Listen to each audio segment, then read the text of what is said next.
Welcome to another Telltale Books video. I'm Greg, and it's been a while since I've done a Ray Bradbury discussion.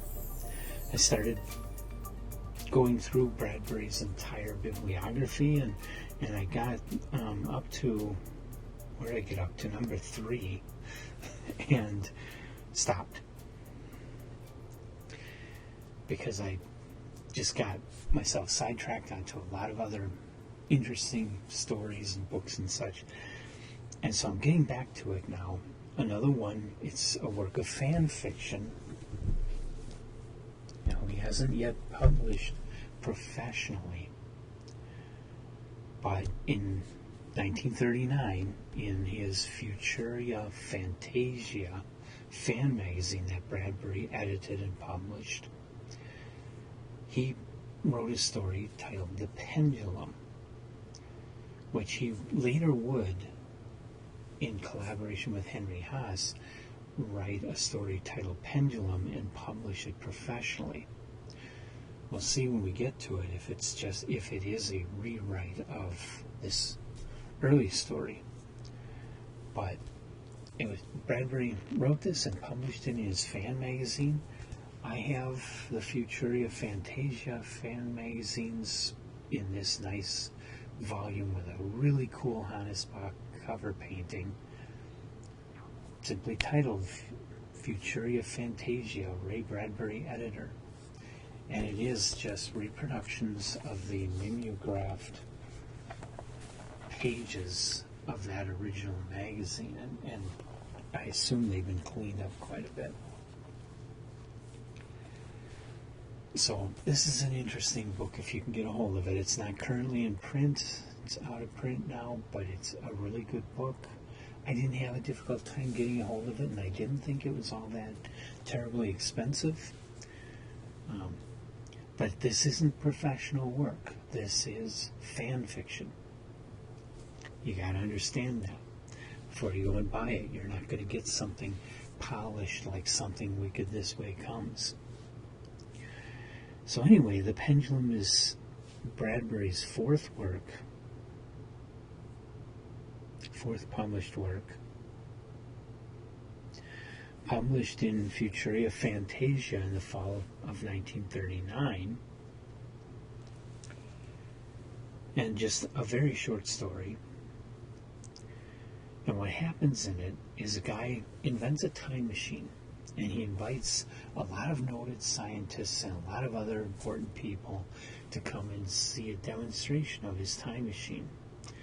But something goes wrong. There's explosions, and 31 of the world's top scientists all get killed. The inventor, he survives, but the rest of the crowd is out for blood, and they all agree to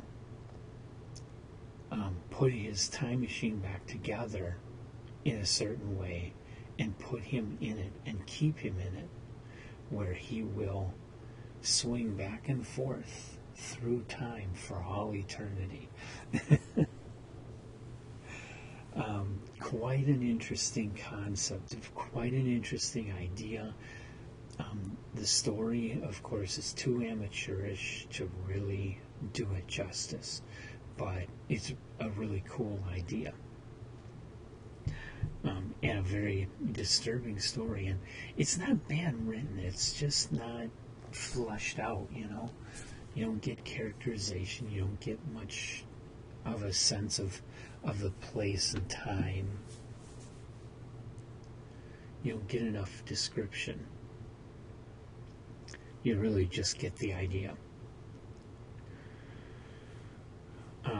Another place where this story is published is the Collected Stories of Ray Bradbury, a critical edition, Volume 1, 1938 to 1943, which is published by Kent State University. It came out in 2011, but it's still available. I went to their website and I bought a copy.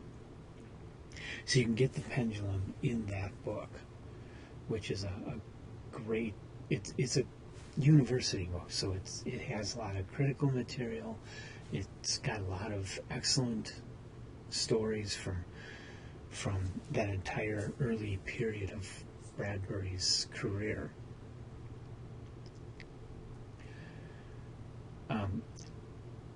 So I guess as far as recommendation, I would only recommend the Pendulum to the Bradbury enthusiast, the person that really is deeply in love with Bradbury.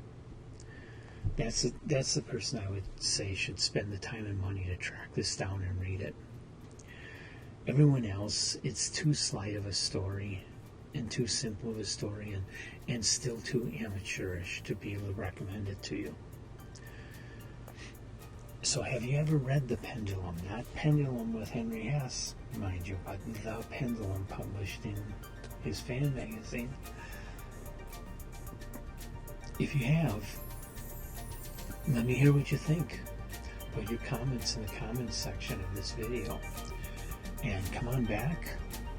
More Bradbury fan fiction to dig through before we get to professional publications. The next story is going to be called The Record. I hope you'll come back and join me for that and all the other stories that we discuss here on Telltale Books.